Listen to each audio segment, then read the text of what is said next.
जालना शहरामध्ये आज संत मुक्ताबाई यांच्या पालखीचा रिंगण सोहळा मोठ्या उत्साहामध्ये पार पडला। जिल्हा प्रशासनाच्या वतीने पहिल्यांदाच रिंगण सोहळ्याचं आयोजन करण्यात आलं होतं आणि या रिंगण सोहळ्याला मराठा आंदोलक मनोज जरांगे पाटील यांच्यासह हजारो भाविक उपस्थित होते। रिंगण सोहळा सुरू होण्यापूर्वी आमदार अर्जुन खोतकर आणि आमदार नारायण कुसे यांनी फुगडी खेळत रिंगण सोहळ्याचा आनंद लुटला। जालना जिल्हा परिषदेचे मुख्य कार्यकारी अधिकारी कृष्णकांत कनवारिया यांनी पत्नी अंजली शर्मा यांच्यासहित फुगडी खेळत आनंद लुटला।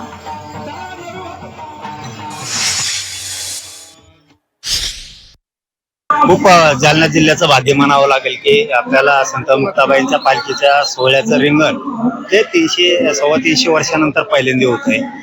खूप आपण भाग्यवान आहेत, आपण डोळ्यानं तो सोहळा पाहिला, आपण साक्षीदार झालो त्या सोहळ्याचे। खूप सगळ्या वारकरी बांधवांना मनापासून शुभेच्छा, जमलेल्या सगळ्या भक्तांना पण खूप शुभेच्छा।